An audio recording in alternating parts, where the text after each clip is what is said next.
Baik, Assalamualaikum warahmatullahi wabarakatuh. Bismillahirrahmanirrahim. Alhamdulillah. Wassalatu wassalamu ala Rasulillah wa ala alihi wa sahbihi ajma'in. Amma ba'du. Pagi ini insya-Allah kita akan baca dari surah Ibrahim bermula ayat yang ke-5. A'udzu billahi minasy syaithanir rajim. Bismillahirrahmanirrahim.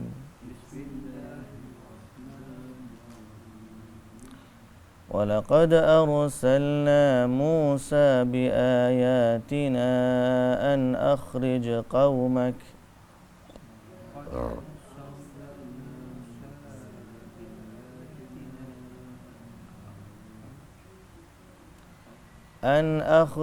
قومك من الظلمات إلى النور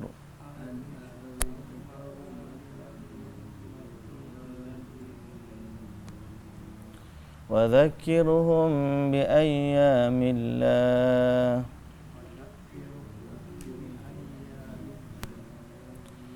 إن في ذلك لآيات لكل صبار شكور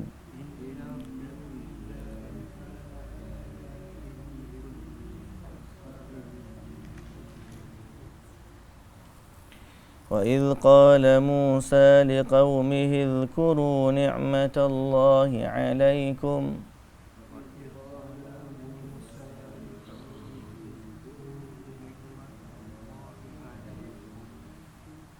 إذ أنجاكم من آل فرعون يسومونكم سوء العذاب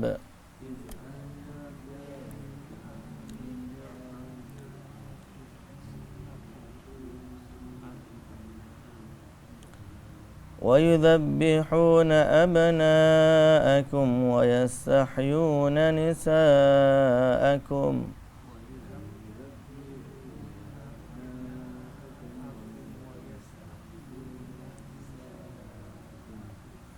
وفي ذلكم بلاء من ربكم عظيم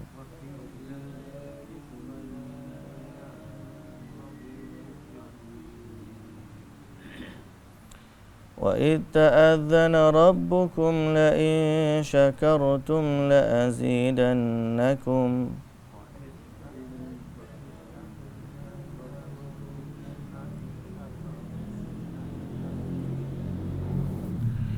ولئن كفرتم إن عذابي لشديد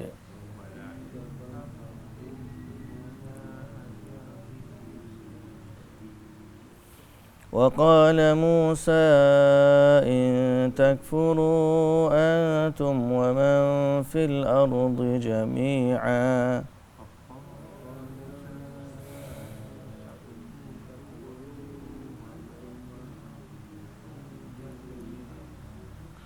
فإن الله لغني حميد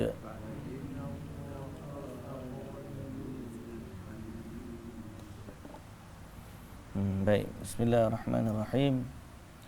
Alhamdulillahi rabbil alamin. Wassalatu wassalamu ala asyrafil anbiya'i wal mursalin nabiyyina Muhammadin wa ala alihi wa sahbihi ajma'in. Puji dan syukur bagi Allah Subhanahu wa taala, Tuhan sekalian alam. Selawat serta salam atas nabi junjungan kita Nabi Muhammad sallallahu alaihi wasallam, juga atas ahli keluarga baginda, para sahabatnya dan para pengikutnya sehinggalah ke hari kiamat. Alhamdulillah. Kita baca dari ayat yang ke-5, cerita tentang Nabi Musa alaihi salam. Jadi surah ni surah Ibrahim tapi ada cerita Nabi Musa. Tidak cerita Nabi Ibrahim saja. Nabi Musa dulu, baru cerita Nabi Ibrahim. Allah Ta'ala sebut walaqad arsalna Musa biayatina, dan telah kami utuskan Nabi Musa dengan tanda-tanda kekuasaan kami, dengan bukti-bukti mukjizat mukjizat Nabi Musa alaihi salam. Banyaklah mukjizatnya. Mukjizat tongkatnya, belah laut, musim kemarau di melanda Mesir, kemudian sungai Nil tukar jadi daga.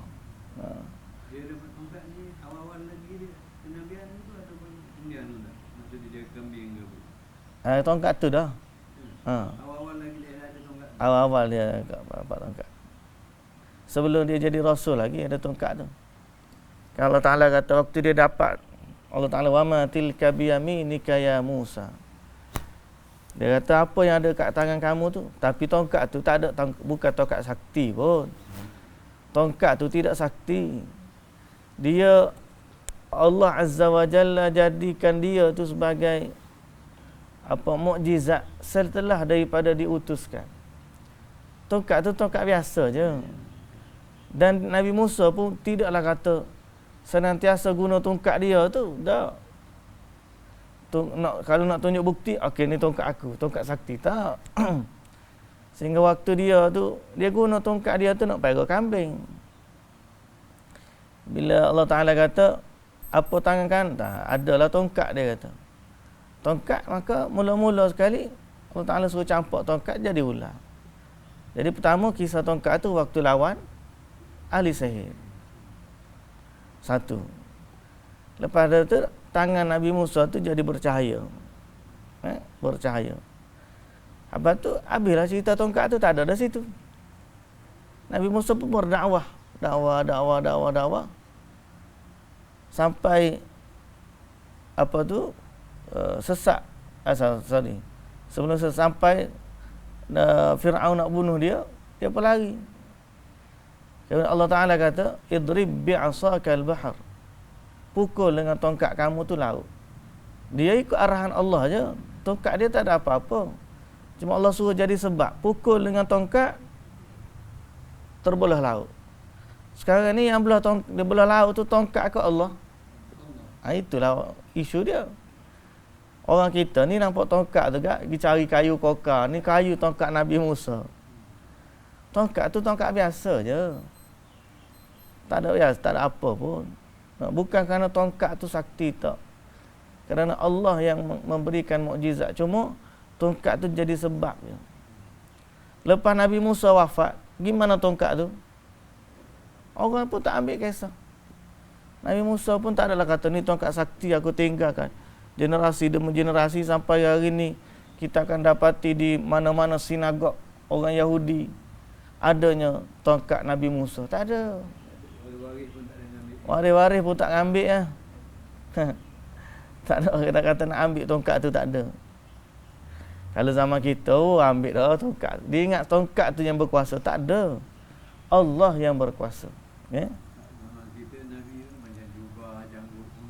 Zaman kita habis segala dah ambil artifak Nabi. Tak tahu lagi betul ke salah tu. Jubah Nabi lah, serban Nabi lah, janggut Nabi lah, gigi Nabi, macam-macam. Muzium artifak tu. Tak payah pergilah. Kita ni mencintai Nabi dengan ajaran dia. Islam tu yang kita sayang pada Nabi.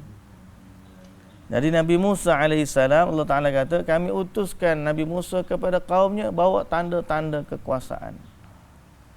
Okey. Sampai lepas daripada tu berjalan lagi, sesak di padang pasir selama apa? 40 sanah. 40 tahun. 40 tahun duduk dalam tu. Sesak, macam-macam yang berlaku. Tak tahulah sekitar mana dia pusing tu, tapi dia lari daripada Laut Merah tu, daripada Mesir, rentas Laut Merah sampai mana? Wallahu ta'ala alam. Lagi ke Palestin ke? Lagi ke mana Nabi Musa ni? Tapi sesat lah. Sesat di gunung. Sesat di padang pasir lah. Kira ada Sahara ke apa semua kan. Wallahu ta'ala alam lah. Tapi tak, selepas tu tak ada air. Mengadu pula. Allah Ta'ala kata pukul dengan tongkat pula. Pecah air, pecah batu. Keluar air. Jadi yang hebatnya kekuasaan Allah. Tongkat tu tak ada apa. Cuma dia jadi mukjizat kepada Nabi Musa. Jadi Allah Ta'ala kata apa? Dengan tanda-tanda kekuasaan kami, dengan tanda-tanda mukjizat,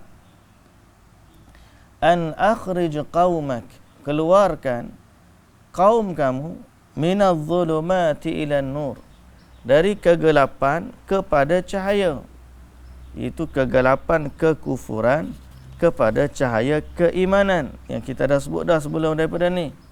Sama tugas Nabi Muhammad dengan Nabi Musa alaihi wassalam. Nabi Muhammad di ayat awal tu litukhrijan nasa minadh dhulumati ilan nur biidni rabbihim. Allah Ta'ala perintahkan Nabi Muhammad, keluarkan kaum kamu daripada kegelapan kepada cahaya. Allah Ta'ala sebut tentang Nabi Musa pun sama juga. An akhrij qaumaka minadh dhulumati ilan nur, keluarkan mereka daripada kegelapan kepada cahaya, iaitu daripada kekufuran kepada hidayah. Wa dzakkirhum bi ayyamillah. Okey. Dan ingatkan kepada mereka dengan nikmat-nikmat Allah. Apa nikmat yang Allah bagi kepada mereka? Macam-macam. Allah selamatkan mereka daripada Fir'aun. Nikmat. Ya. Allah bagi al-manna was-salwa, hidangan dari langit, nikmat. Allah Ta'ala apa lagi bagi kepada mereka? Air tadilah di tengah padang pasir. Nikmat banyak. Allah Ta'ala suruh Nabi Musa mengingatkan mereka dengan nikmat-nikmat Allah. Inna fi dzalika laayat. Yang demikian itu adalah tanda-tanda likulli sabbarin syakur, bagi orang-orang yang sabar dan bersyukur. Bagi orang-orang yang sabar dan bersyukur.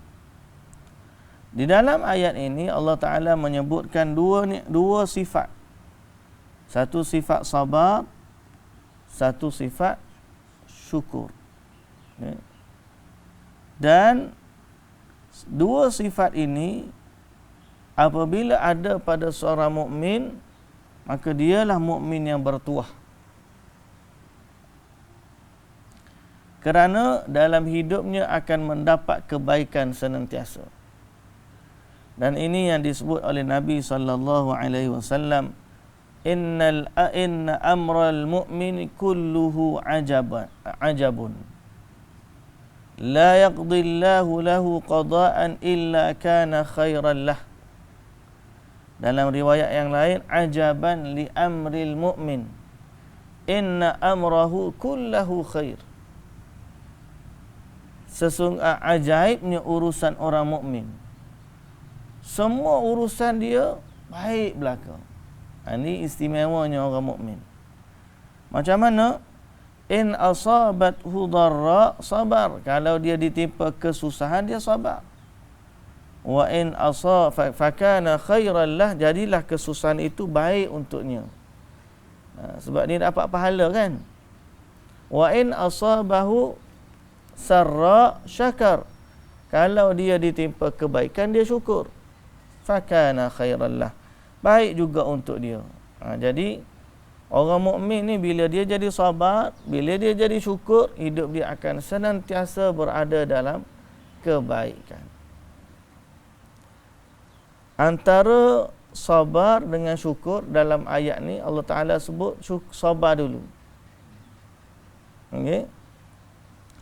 sabar, dan Nabi SAW sebut tentang hadis kebaikan pun Allah Ta'ala Nabi sebut sabar dulu. Boleh jadi sabar ni lebih payah lah berbanding syukur. Sabar ni boleh jadi lebih utama berbanding syukur. Allah Ta'ala kata la in syakartum la azidannakum. Tapi dalam Al-Quran tu Allah Ta'ala dahulukan sekiranya kamu syukur aku tambah, sekiranya kamu sabar maka Allah Azza wa Jalla maha kaya dari sekalian alam, ghaniyun hamid, dan juga maha terpuji. Jadi dua sifat ni penting. Berkata Ibnul Jauzi dalam kitabnya di sini, ringkasnya, antara puji dan juga puji dan syukur. Antara puji dan syukur. Apa beza puji dan syukur? Alhamdulillah, segala puji bagi Allah. Tapi kita tak kata asyukru lillah. Kita kata alhamdulillah. Antara puji dan syukur. Puji adalah pangkal kesyukuran dalam sebuah hadis di sini. Maka siapa yang tidak memuji Allah, dia tidak bersyukur kepada Allah. Puji itu, syukur lebih umum. Ada puji tak syukur, kan? Ada puji untuk tidak syukur. Puji nak jet pun ada. Syukur-syukur ni terima kasih. Ada orang puji disebabkan betul dia terima kasih. Tapi ada orang puji saja nak puji, tak terima kasih pun, kan? Tapi syukur ni disebut di sini,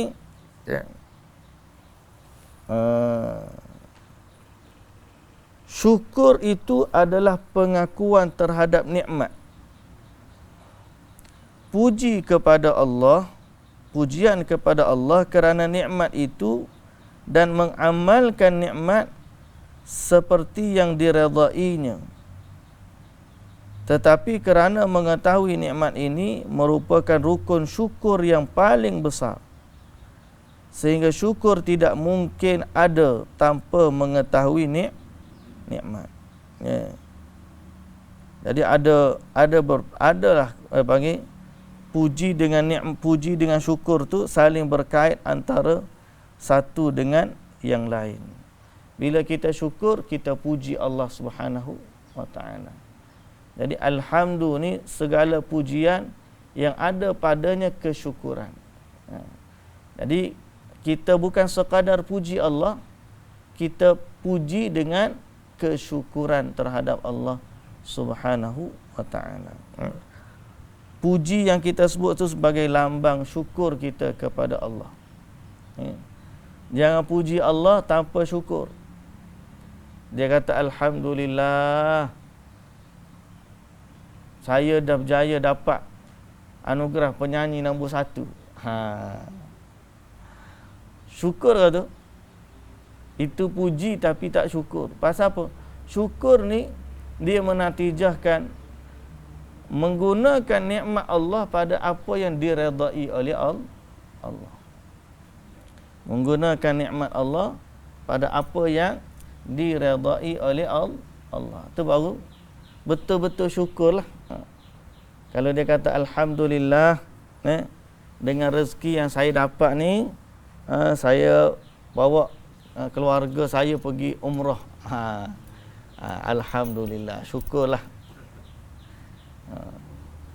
Ni dah lepas mencuri pun ambil rompak, alhamdulillah. Kita dah berjaya dapat 500,000 juta ni hasil daripada rompakan.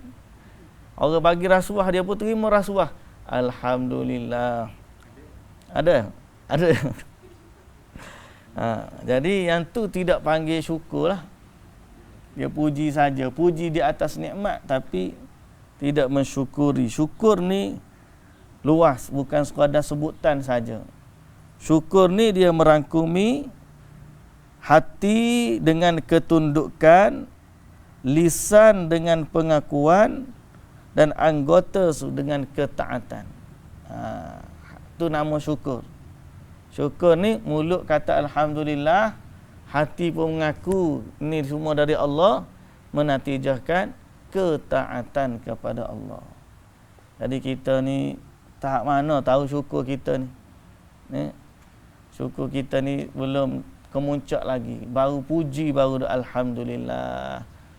Makan alhamdulillah. Habis makan tak guna pun kekuatan itu kepada ibadat terhadap Allah Subhanahu wa taala. Dan kadang nikmat yang Allah bagi kita anggap sebagai beban pun ada. Nak jadi orang bersyukur ni, manusia kadang-kadang bila dia dapat anugerah, satu dia rasa beban. Contohnya orang kadang-kadang dapat anak ramai, susahlah dapat anak. Kan? Dia anggap benda tu Allah jadi susah.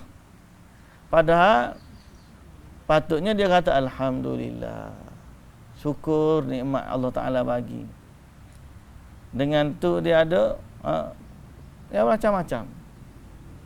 Kadang-kadang orang tengok harta tu anugerah. Oh alhamdulillah. Padahal dia adalah sama-samanya ada tanggungjawab. Kita pun tak boleh nak tengok tanggungjawab juga. Kadang-kadang bila kita tengok, bila kita dah tahu sesuatu ilmu, kita kena amal. Kita kata susah belajar. Dia dah tahu kena buat, baik aku tak belajar. Kalau tak belajar tak kena buat. Nah, dia tengok ilmu tu sebagai beban. Apa ngaji sunnah ni? Sikit-sikit tak boleh, sikit-sikit tak boleh. Dia rasa benda tu beban. Bila belajar, jadi makin susah. Jadi dia baik macam orang asli, dia kata, aku dulu makan belaka, boleh belaka. Bila start jadi orang Islam ni, jadi susah, tak boleh makan. Dia tidak bersyukur di atas nikmat. Padahal ilmu tu adalah nikmat, anugerah. Dan kita tahu tu, alhamdulillah aku tahu benda mana yang aku nak buat. Okay? Jadi tinggal lagi kita mengerjakan. Jadi syukuri nikmat Allah tu, dia panggil apa dia? Nikmat ataupun syukur tidak mungkin ada tanpa mengiktiraf nikmat. Tanpa mengiktiraf nikmat. Okay? Mengetahui nikmat itu salah satu daripada rukunnya syukur.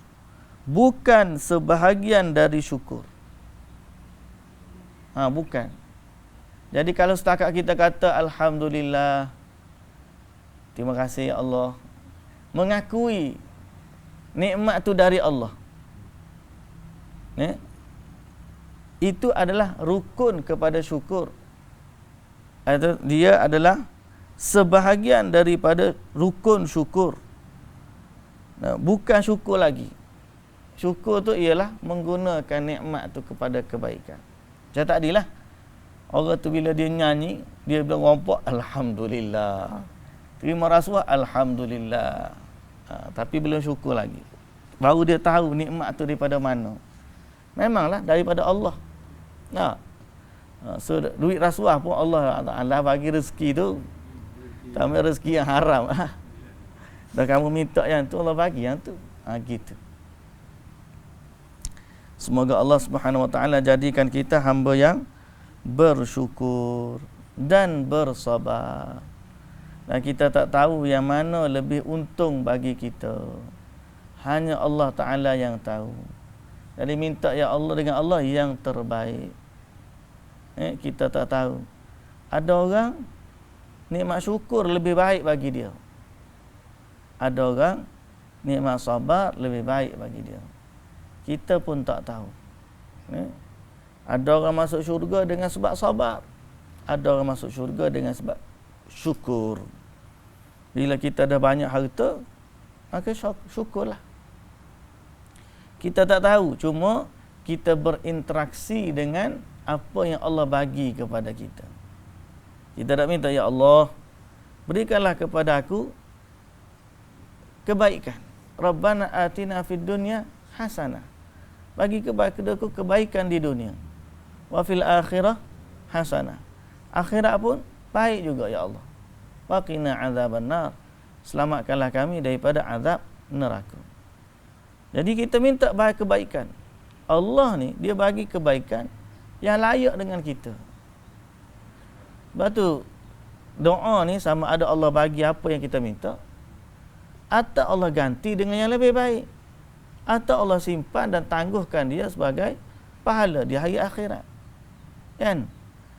Jadi bila kita ambil nombor 2 tadi, Allah ganti dengan yang lebih baik. Kita minta nikmat, Allah bagi musibah. Kita minta nikmat, Allah bagi musibah. Nah, kita minta sehat, makin bertambah sakit. Kita minta kaya, makin bertambah fakir. Kita minta bahagia, makin dapat ujian, derita, sengsara. Kita macam-macam. Kita dapat apa yang kita tak minta.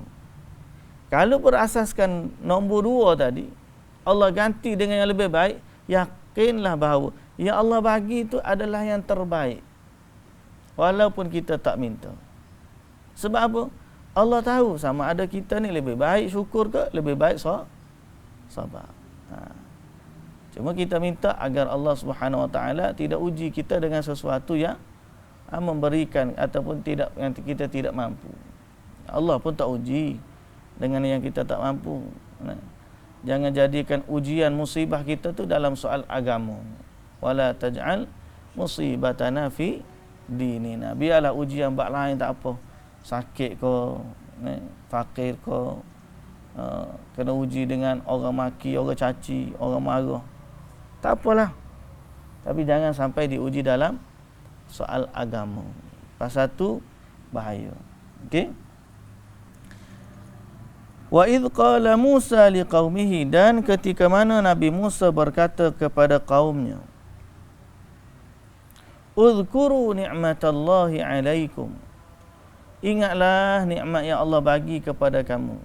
Jadi Allah Ta'ala pun sebut apa perkataan Nabi Musa kepada kaum dia. Ingatlah nikmat Allah kepada kamu, idh anjakum min ali fir'aun.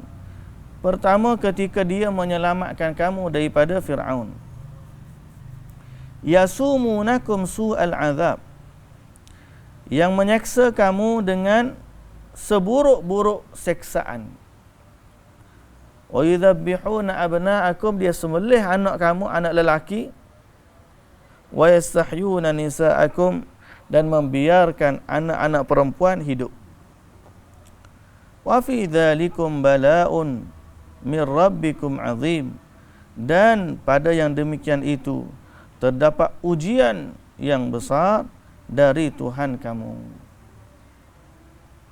Ujian yang besar dari Tuhan kamu. Wa itta'adzana rabbukum, dan ingatlah ketika Allah mengumumkan, la in syakartum, sekiranya kamu syukur, la azidannakum, kami akan tambah bagi kamu nikmat. Wala in kafartum, sekiranya kamu kufur, fa inna wala in kafartum inna azabi lasyadid, sekiranya kamu kufur, azabku tersangatlah berat. Jadi ini janji Allah. Allah janji kalau kamu syukur, aku tambah. Kalau kamu sabar, kalau kamu kufur, mana tidak bersyukurlah, azabku sangatlah berat. Kita bimbang bila kita dapat nikmat ni, dia punya tanggungjawab lebih besar daripada yang tak dapat nikmat. Takut nak sebut tu, tapi Allah, kita sendiri pun tak berapa penuh lagi tahap kesyukuran. Saya duduk ingat, kita ni bila dapat satu nikmat, tanggungjawab akan lebih daripada yang tak dapat. Kalau orang tu dia tak dapat nikmat, maka dia tidaklah menjadi kewajipan ke atasnya syukur. Kita yang dapat nikmat ni wajiblah bersyukur. Betul tak? Jadi tanggungjawab selepas nikmat lebih besar daripada tanggungjawab sesudah nikmat. Sebelum nikmat. Okay. Siapa yang kufur sebelum nikmat berbeza dengan siapa yang kufur selepas nikmat. Macam mana contoh? Contoh, kaum Nabi Musa minta dengan Nabi Musa hidangan dari langit. Ataupun kaum Nabi Isa. Wa idh qala apa tu? Nabi Isa minta dengan Allah hidangan dari langit. Nabi Isa kata, Allah Ta'ala kata, takunu 'idan li awwalina wa akhirina wa ayatan mink warzuqna wa anta khairur raziq. Qala Allahu inni munazziluha 'alaikum. Allah Ta'ala kata, aku boleh turunkan kepada kamu. Qala Allahu inni munazziluha 'alaikum faman yakfur ba'du minkum. Siapa yang kufur selepas turunnya hidangan itu, aku akan azab dia dengan azab yang tidak pernah ada atau tidak pernah seorang pun diazab seumpama itu. Nampak beratnya kufur selepas nikmat. Sama seperti orang kafir minta dengan Nabi Muhammad sallallahu alaihi wasallam Bukit Safa tukar jadi emas. Jibril turun. Jibril kata boleh, tapi dengan syarat. Kalau dia kufur juga setelah Allah tukar gunung ni jadi, bukit ni jadi emas, maka mereka akan diazab dengan azab yang lebih berat. Tidak ada yang pernah diazab seumpama dengannya. Nabi Muhammad pun tak jadi. Biarlah, tak apa. Sama juga kita, nikmat ilmu yang Allah bagi.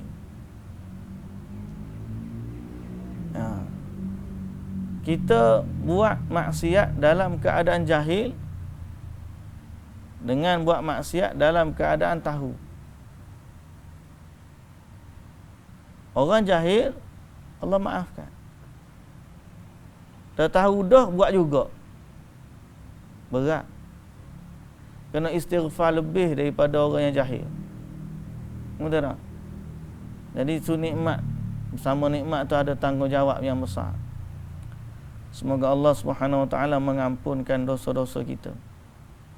Jadi kalau bab hak tahu tadi, banyak kita tahu, kadang-kadang kita terlanggar. Mana?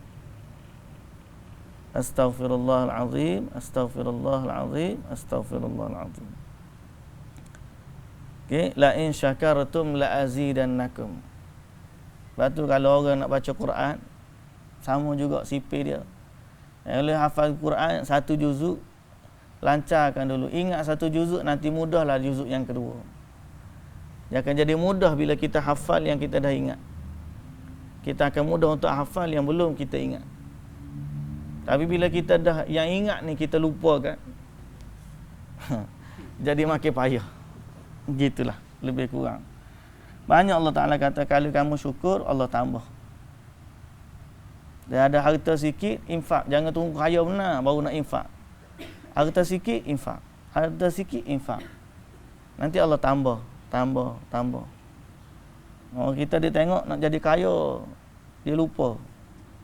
Kekayaan itu datang dengan sebab Allah Ta'ala tambahkan kenikmatan.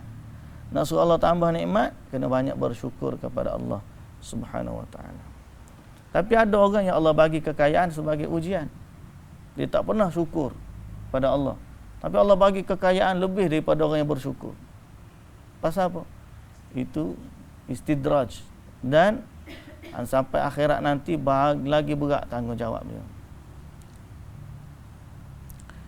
Baik. La in syakartum la azidannakum wa la in kafartum inna azabi lasyadid. Wa qala Musa in takfuru antum wa man fil ardi jami'a. Dan berkatalah Nabi Musa, sekiranya kamu kufur dan semua orang di bumi ini kufur, fa innallaha ghaniyyun la ghaniyyun hamid. Sesungguhnya Allah maha kaya lagi maha terpuji. Itu maha kaya dari syukur. Kamu tak terima kasih pun Allah tetap kaya. Dan hamid, terpuji, itu terpuji dari segala kekufuran. Kalau kamu kufur, kamu cela dia sekalipun, dia tetap Tuhan yang maha terpuji. Baik. Jadi jagalah diri kita dari kemaksiatan kepada Allah Subhanahu wa ta'ala.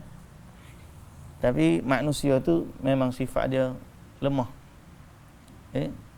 Kalau ada tersalah tersilap, banyak-banyakkanlah beristighfar dan bertaubat kepada Allah Subhanahu wa ta'ala. InsyaAllah kita akan sambung besok pada ayat yang ke-9. Wallahu ta'ala alam. Subhanakallahumma wa bihamdika asyhadu an la ilaha illa anta astaghfiruka wa atubu ilaik. Assalamualaikum warahmatullahi wabarakatuh.